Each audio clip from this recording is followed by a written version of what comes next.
श्री शिवाय नमस्तुभयम। दोस्तों, आप सभी लोग जानते हैं कि 7 जनवरी 2025 यानी मंगलवार को पड़ रही है पौष मास की अष्टमी तिथि। और दोस्तों, यह वह तिथि है जो पौष मास में पढ़ने वाली सबसे बड़ी तिथि है, क्योंकि यह मंगलवार के दिन पड़ रही है और इसका बहुत ही बड़ा और विशेष महत्व होता है। पूज्य गुरु जी ने कहा है कि अगर कभी भी मौका लग जाए और पौष महीने की मंगलवार अष्टमी तिथि को पड़ जाए तो आप लोगों को 2 लौंग वाला उपाय तो अवश्य ही करना चाहिए। इन दोनों का संयोग बहुत ही कम आता है। इसी के साथ में गुरु जी ने अपनी शिव पुराण कथा में बताया है कि इस दिन आपको 1-2 लौंग वाला उपाय तो आपको अवश्य ही करना चाहिए, क्योंकि ऐसा दिन पूरे साल में सिर्फ एक ही बार आता है। और दोस्तों, आप सभी लोग जानते हो कि मंगलवार अष्टमी तिथि का अगर सबसे बड़ा कोई उपाय है तो वह 2 लौंग वाला उपाय है। तो दोस्तों, मंगलवार अष्टमी तिथि के दिन आप लोगों को इस 2 लौंग वाला उपाय को जरूर करना है। बहुत सारे लोग होंगे जिन लोगों ने इस उपाय को ना किया हो, मतलब पूरा साल निकल गया, उन्होंने किसी भी दिन इस 2 लौंग वाला उपाय को ना किया हो। पर दोस्तों, आपके पास एक आखिरी मौका बचा हुआ है, जो कि 7 जनवरी मंगलवार अष्टमी तिथि के दिन है। इस दिन आप लोगों को इस वाले उपाय को जरूर कर लेना है। भले ही आपने पूरे महीने भर इस उपाय को ना किया हो, पर अगर आपने इस पौष महीने के मंगलवार अष्टमी तिथि के दिन अगर इस वाले उपाय को कर लिया तो आपको इस उपाय को करने का वह फल मिलेगा जिसकी आपने कभी कल्पना भी नहीं करी होगी। इसीलिए आप लोग इस वाले उपाय को एक बार जरूर कर लेना है, ताकि आप लोगों के हाथ से यह मौका न जा सके और आपको इस उपाय को करने का फल मिल सके। दोस्तों, यह उपाय पंडित जी ने अपनी अभी की ही श्री शिव महापुराण की कथा में बताया है। जी, इस उपाय को आज हम आपको बहुत अच्छे से समझाने वाले हैं। इस वीडियो को देखने के बाद इस उपाय को समझने के लिए आपको कोई और वीडियो को देखने की जरूरत नहीं पड़ेगी। तो चलिए दोस्तों, उपाय को शुरू करते हैं। देखिए, यह इस पौष महीने के मंगलवार अष्टमी तिथि के दिन यह इतना खास होता है, इतना महत्वपूर्ण होता है। देखा गया है कभी कभी बड़े बड़े पूजा पाठ अनुष्ठान से जो मनोकामना पूर्ण नहीं होते, वह पौष महीने की मंगलवार अष्टमी तिथि के दिन एक छोटे से उपाय करने से ही आपकी मनोकामना पूर्ण हो जाती है। और बहुत सारे लोगों ने इस उपाय को किया भी है और उनको इस उपाय को करने का फल भी जरूर मिला है। अगर आप लोग भी इस उपाय को करना चाहते हैं तो आप इस उपाय को पहले अच्छे से समझ लेना, सुन लेना, उसके बाद करना। आपको इस उपाय का फल जरूर मिलेगा। और इस उपाय को कर लेने से आपके घर में चाहे किसी भी प्रकार की दुख और समस्या क्यों ना चल रही हो, आपको उसका कारण भी नहीं पता है कि भाई यह समस्या किस कारण से चल रही है। उसका कुछ भी कारण हो सकता है, जैसे पितृदोष हो सकता है या किसी भी तरह का मंगल दोष भी हो सकता है। तो इस दिन आप लोगों को यह वाला उपाय कर लेना है। यह एक ऐसा उपाय है जिस उपाय को अगर किसी विशेष दिन पर किया जाए तो भाई उस विशेष दिन का जो है वह तो हमें मिलता ही मिलता है। पर हमने उस दिन पर इस उपाय को किया है तो हमें उससे भी बड़ा फल मिलता है, और फल बहुत जल्दी मिलता है, क्योंकि आप इस उपाय को बहुत ही बड़े और विशेष दिन पर कर रहे हो। तो चलिए अब उपाय के बारे में बात करते हैं, लेकिन उससे पहले आप लोगों को यह जानना आवश्यक है कि आखिर यह उपाय किस समय करना है, किसको करना है और कैसे करना है। तो चलिए हम आगे आपको वीडियो में एक एक करके बता देते हैं। लेकिन उससे पहले, अगर आप लोग हमारे चैनल पर पहली बार आए हैं या फिर मेरी आवाज आज पहली बार सुन रहे हैं, तो हमारे चैनल को सब्सक्राइब जरूर कर लेना और इस वीडियो को लाइक करके कमेंट बॉक्स में श्री शिवाय नमस्तुभ्यम ओम नम शिवाय जरूर टाइप कर देना। तो दोस्तों, इस 2 लौंग वाला उपाय को हमें इस मंगलवार अष्टमी तिथि के दिन कैसे करना है, किसको करना है, किस समय करना है और कहां पर करना है, यह सारे सवालों के जवाब आपको इस वीडियो में मिल जाएंगे। और जो ये वीडियो देखेगा भाई, उसको 2 लौंग वाला उपाय जरूर करना चाहिए, क्योंकि इस दिन 1 लौंग का भी बहुत ही बड़ा और विशेष महत्व होता है। और जब बात आ जाए 2 लौंग वाला उपाय की, तो यह सोने पे सुहागा वाली बात हो जाती है और यह एक बहुत ही बड़ा उपाय हो जाता है इस मंगलवार अष्टमी तिथि का। तो अब दोस्तों, इस 2 लौंग वाला उपाय को आखिर करना किसको है, सबसे पहले हम लोग वह बात जान लेते हैं। तो देखो, घर की जो बड़ी माताएं बहनें होती हैं, उन माताओं बहनों में से कोई भी एक बड़ी माता बहन इस वाले उपाय को कर सकती है। और दोस्तों, अगर आप चाहें तो अपने घर में से सभी सदस्यों को भी इस उपाय को करवा सकते हैं। अगर किसी व्यक्ति की खुद की कोई मनोकामना है, खुद की कोई दुख और परेशानी है जो कि वह अपने लिए ही करना चाहता है, इस वाले उपाय को, तो वह खुद अपने लिए भी कर सकता है।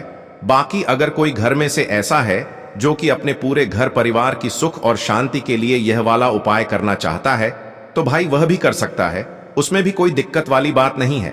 कहने का मतलब यह है कि इस उपाय को हर एक सदस्य भी कर सकता है और पूरे घर परिवार के सदस्य के लिए घर की बड़ी माताओं बहनों में से कोई एक माता बहन भी कर सकती है। माताएं बहनें अगर घर में उपस्थित ना हो या वह यह वाला उपाय ना कर पा रही हो, तो फिर घर का कोई बड़ा सदस्य भी इस 2 लौंग वाला उपाय को कर सकता है, चाहे फिर वह पुरुष ही क्यों ना हो, उसमें कोई भी दिक्कत वाली बात नहीं है।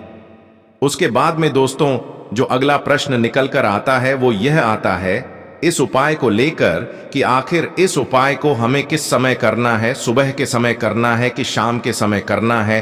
तो देखो, इस वाले उपाय को आप लोग सुबह के समय भी कर सकते हो और शाम के समय प्रदोष काल में भी कर सकते हो। अब अगर आप पूछो कि भाई सबसे उत्तम समय कौन सा रहेगा इस 2 लौंग वाला उपाय को करने का, तो हम आपसे बस यही कहेंगे कि इस उपाय को आप सुबह के समय करेंगे तो ज्यादा बेहतर होगा।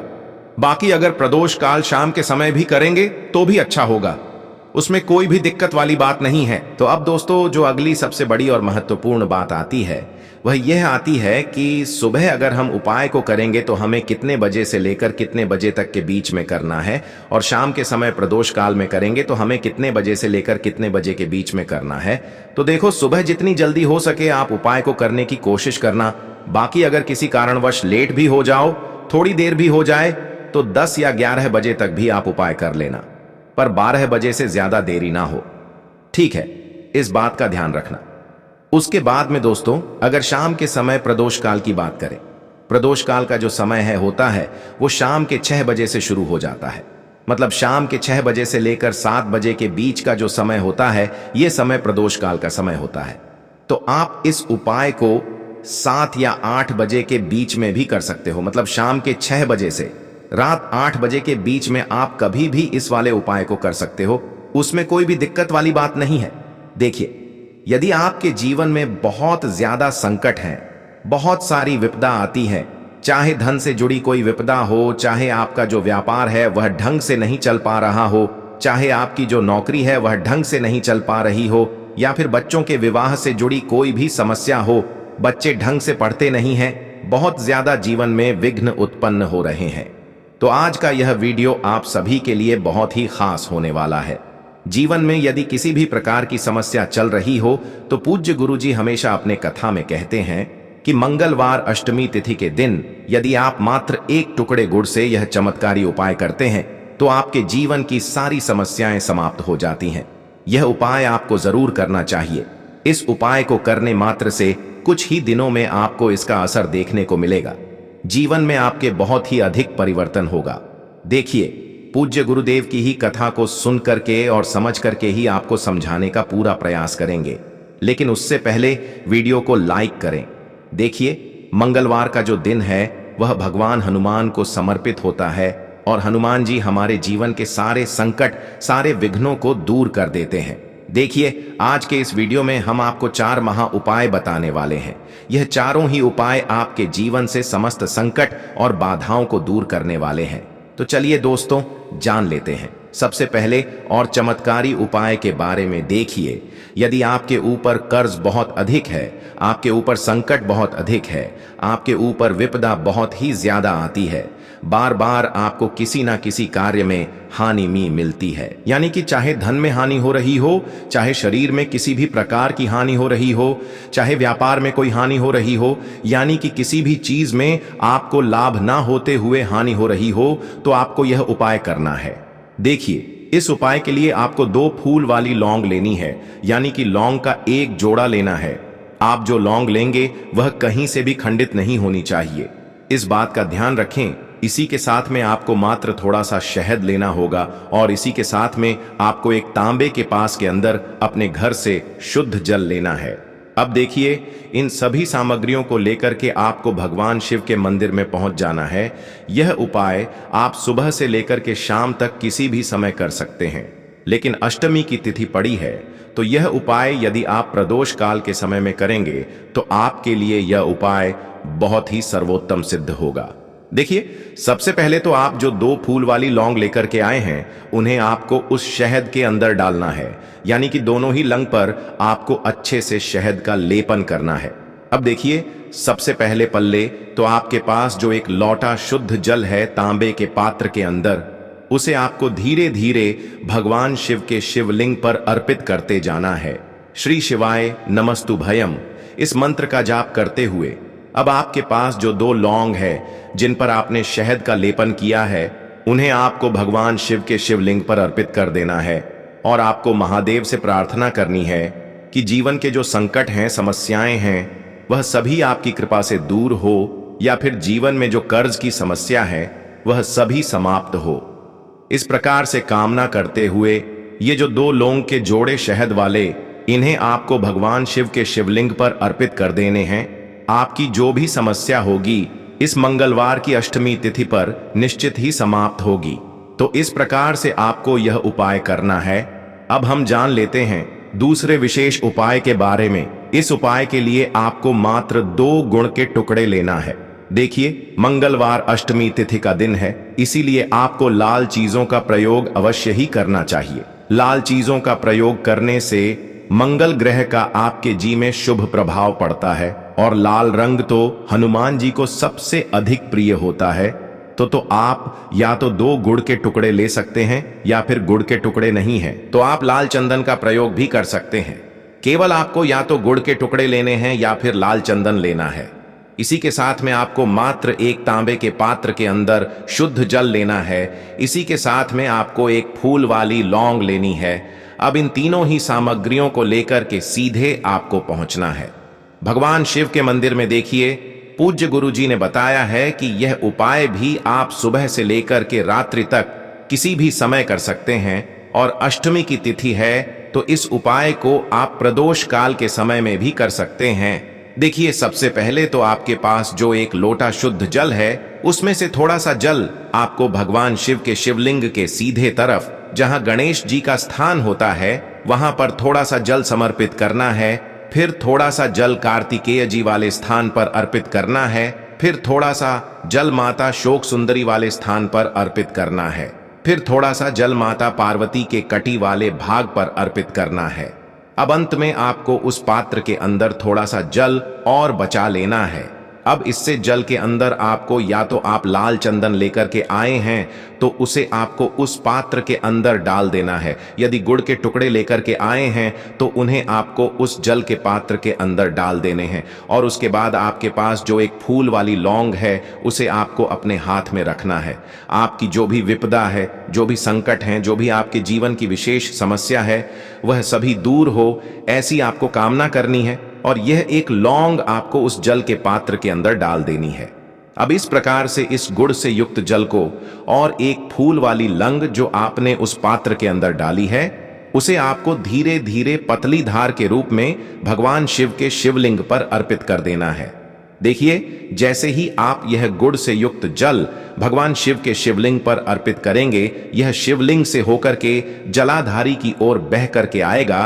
तो इस जल को आपको थोड़ा सा अपने सीधे हाथ में झेल लेना है और इस जल का आपको स्वयं के ऊपर छिड़काव कर लेना है। तो इस प्रकार से इस मंगलवार की विशेष अष्टमी की तिथि पर यह चमत्कारी उपाय भी आपको अवश्य ही करना है। अब दोस्तों, हम जान लेते हैं तीसरे विशेष और चमत्कारी उपाय के बारे में। देखिए, यह जो उपाय है, इसे भी आपको लंग से ही करना होगा। यदि जीवन में संकट, बाधा और कष्ट बहुत ही अधिक उत्पन्न हो रहे हैं, जीवन में ऐसी समस्या चल रही है कि हमें पता ही नहीं चल पा रहा है कि जीवन में क्या चल रहा है, यानी कि जीवन में कर्ज की स्थिति बनी हुई है, जीवन में लोड बहुत अधिक रहता है, टेंशन बहुत अधिक है, जीवन में भार बहुत अधिक है, तो आपको यह उपाय करना चाहिए। देखिए, इस उपाय के लिए आपको मात्र एक फूल वाली लौंग लेनी होगी।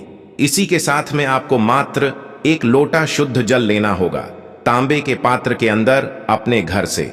अब देखिए, आपको क्या करना है कि यदि भगवान शिव बरगद के पेड़ के नीचे हैं, बरगद के पेड़ के नीचे भी शिवलिंग की स्थापना होती है, तो ऐसा बरगद का पेड़ है जिसके नीचे शिवलिंग है, तो वहां पर इस लौंग को और एक लोटे जल को लेकर के आपको पहुंच जाना है, जो कि टकेश्वर महादेव कहलाते हैं।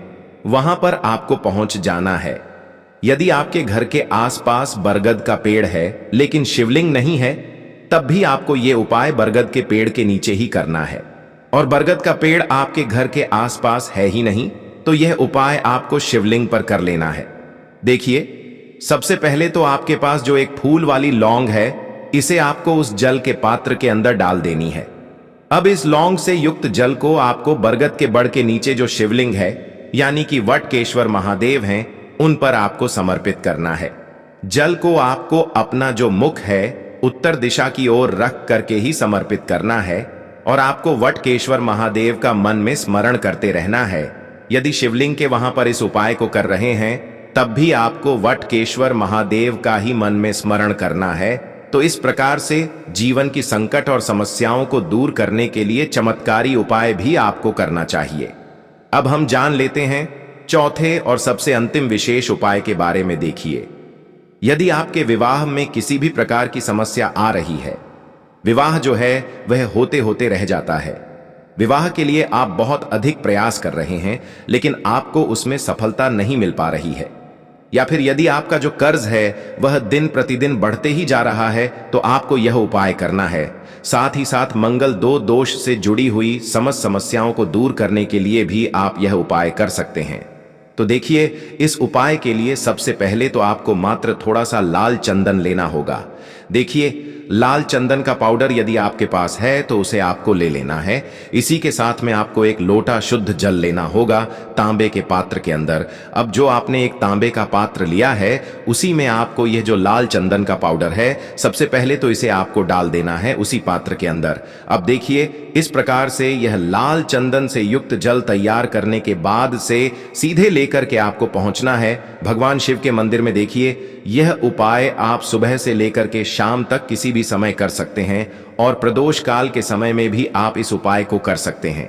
अब देखिए, यह जो लाल चंदन से युक्त जल आपने तैयार किया है, इसे आपको भगवान शिव के शिवलिंग पर धीरे धीरे अर्पित कर देना है। मंगलेश्वर महादेव या फिर आरण मुक्तेश्वर महादेव का स्मरण करते हुए, कर्ज की समस्या है तो आपको आरण मुक्तेश्वर महादेव का स्मरण करना है, और मंगल ग्रह से जुड़ी समस्या है, मंगल दोष है, तो आपको मंगलेश्वर महादेव का स्मरण कर लेना है।